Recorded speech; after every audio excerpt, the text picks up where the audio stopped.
Hello, welcome to Oxford Heirlooms. In this video, we're going to work on the little sleeves and create the gathered lace and entreateau cuffs and attach them to the bottom of the sleeve.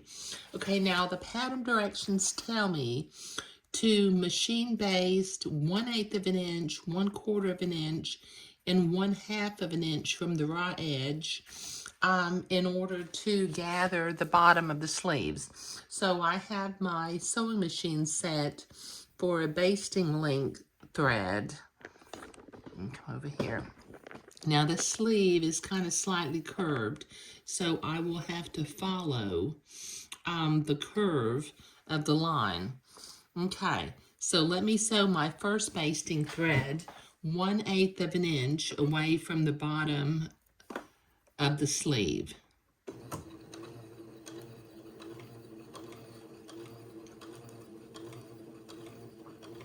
I'm going kind of slow because, like I said, this sleeve has sort of a slight curve to it. And I want to be able to follow that curve nicely.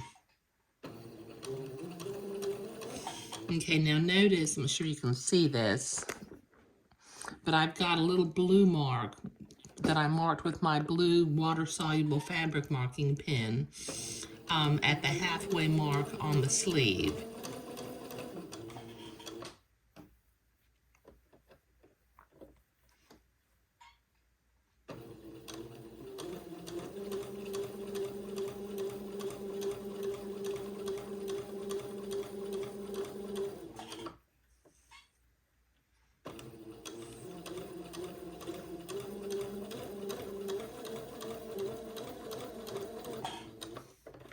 There we go. And clip my threads. Okay, so I've got one basting stitch sewn onto the sleeve. So let me sew the other 2 basting threads and then the 3 basting threads for the second sleeve. And I'll be right back. Okay, I've got my 6 basting threads sewn, so I'm going to take my little dress and sit it off out of the way for just a few minutes. Now the pattern called for me to cut 2 pieces of entreateau that were 8 inches long in order to create the little cuff. And then what I've done is I have also cut 2 pieces of edging lace that are 1.5 times the length of the cuff. Okay, so I'm going to gather my edging lace and sew it to the entreateau. But in order to do this, I need to trim one side of the batiste away from the entreateau ladder. And I'll need to do this on both cuffs. This just prevents me from having to whip stitch the gathered lace on by hand later on, because the pattern is actually calling for doing it by hand, but I'm using some machine sewing techniques as I create this little dress. Okay, that's one. And I'll cut the other one.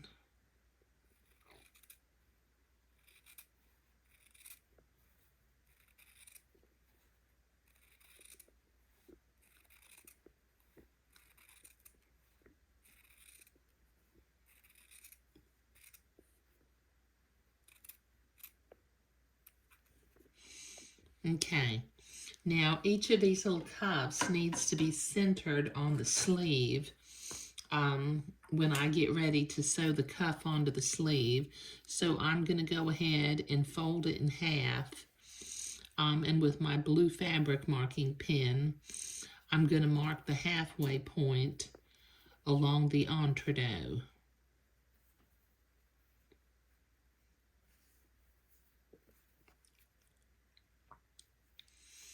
Okay, all right, now I need to gather my lace to where it is roughly the same length as the entreateau. So I will use a silk pin and grab a header thread. Let me move that entreateau out of the way. Let me see if I can get one little header thread real quickly. I'll pull out one little header thread, and then I'll proceed to gather the lace until it's the same length as the entreateau cuff. So this will take me a couple of minutes to get both pieces of laces gathered, and then I'll start zigzagging the lace to the cuff. So I'll be right back. Okay, I've got my lace gathered, and I'm going to set my sewing machine to a zigzag and the appropriate stitch length and stitch width for sewing entreateau. Then I'm going to butt the gathered lace up to the entreateau. I'll drop my needle, make sure that I'm going in an entreateau hole and not stabbing the entreateau ladder. And I will begin to zigzag this lace to the entreateau.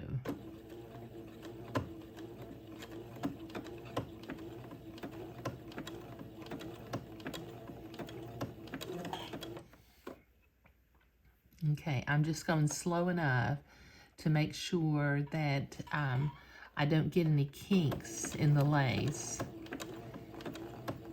And I'm going in the entreateau hole on the left and getting and sewing the header of the lace on the right. You make sure that little ruffle stays ruffled and not sewn into the zigzag.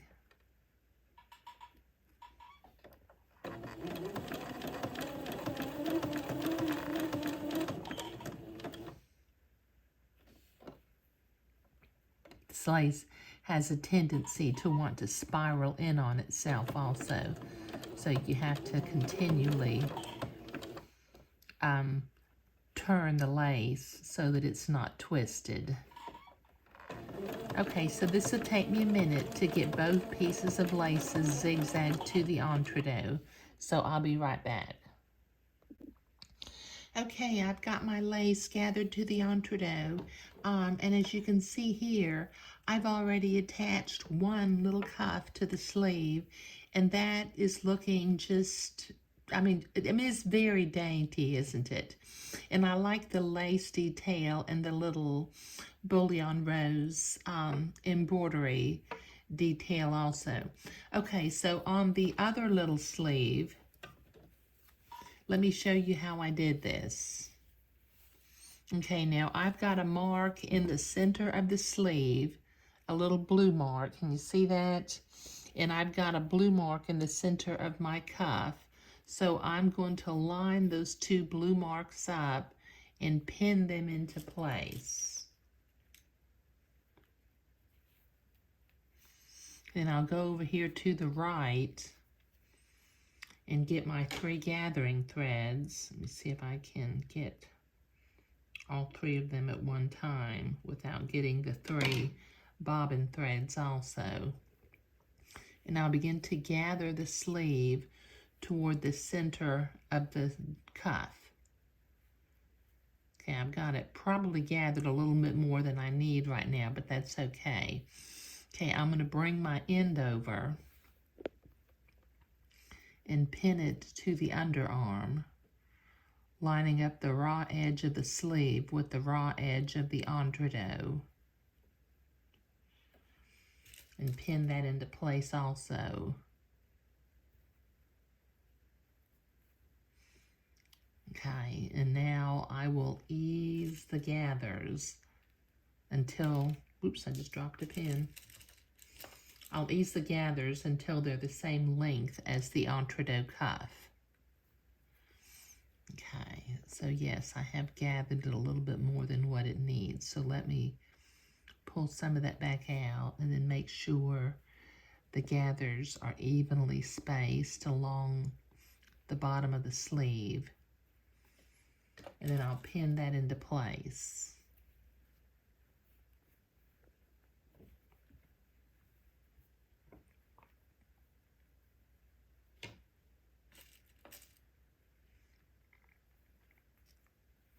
Okay, so I have 1/2 of the cuff pinned to the sleeve. Now my basting threads are going to kind of be in the way when I sew, so I'm going to clip them a little bit shorter.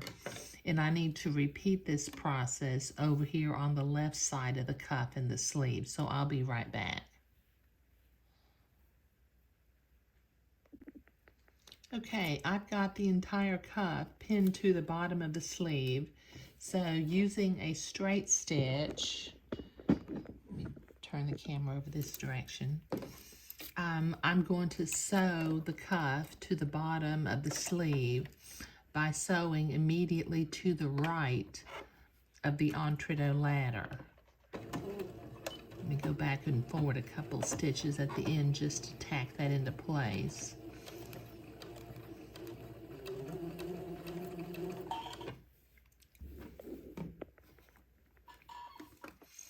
I think the colors on this dress are so pretty. This little minty green color with the ecru is just a really nice color combination.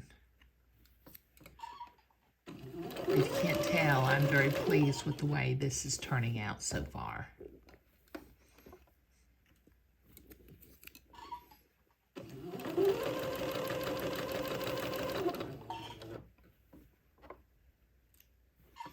Just take your pins out as you come to them. No sense taking a chance of either breaking a pin or breaking a needle or messing up your bobbin housing. And I think that, you know, the times that I have ever sewn over pins have been very, very rare.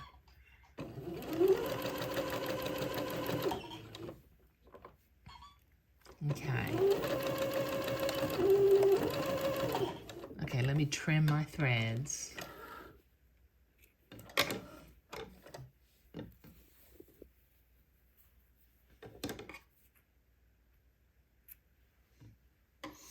Okay, now I'm going to set my machine to a zigzag and a 0.9 stitch length, and then I'm going to zigzag the raw edge of this entrecôte. Because since this is gathered fabric, I'm not going to trim my entrecôte seam after I zigzag it. But the zigzag acts sort of like an or like a serging machine. And it kind of finishes off this seam nicely for us.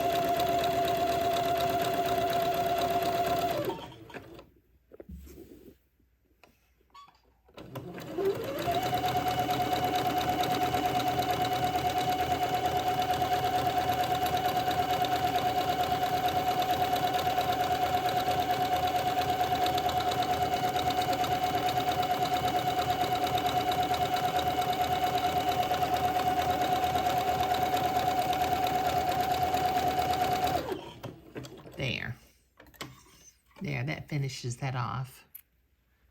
Okay, so let me trim my threads. Okay, now the next thing that I need to do, let me set my, I've got my machine set for a zigzag, and I need to set it for the appropriate stitch length and stitch width for sewing entrecôte. Now I'm going to finger fold this entrecôte seam to the inside of the sleeve, and then I'm going to come back and zigzag along the edge of the entrecôte just to hold that entrecôte seam to the inside of the sleeve.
trim my threads one more time.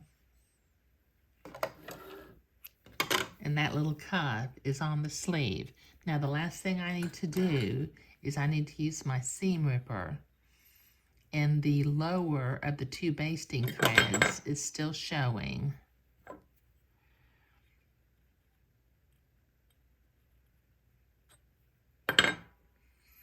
So let me pull them out. Now I'm doing them one at a time.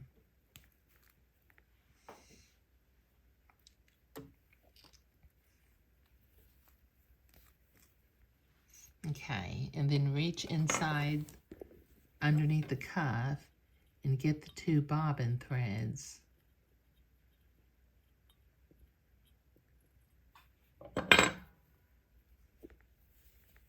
There. Let me see if I can zoom out a little bit.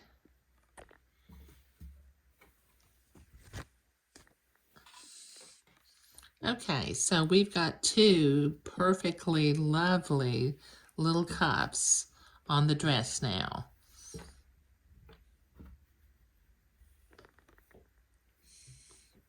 That's just really, I think, I've never made this dress before, so like I said, and sometimes when I make something for the first time, I get really, really happy when it starts to turn out really, really nice. Okay, so in the next video, we'll work on the French seams along the side of the dress, and we're getting close to being finished with constructing this little garment. We have basically, with doing the cuffs, we've done the hardest parts of creating the dress. And we'll start to do some easier sewing next. Okay, thank you.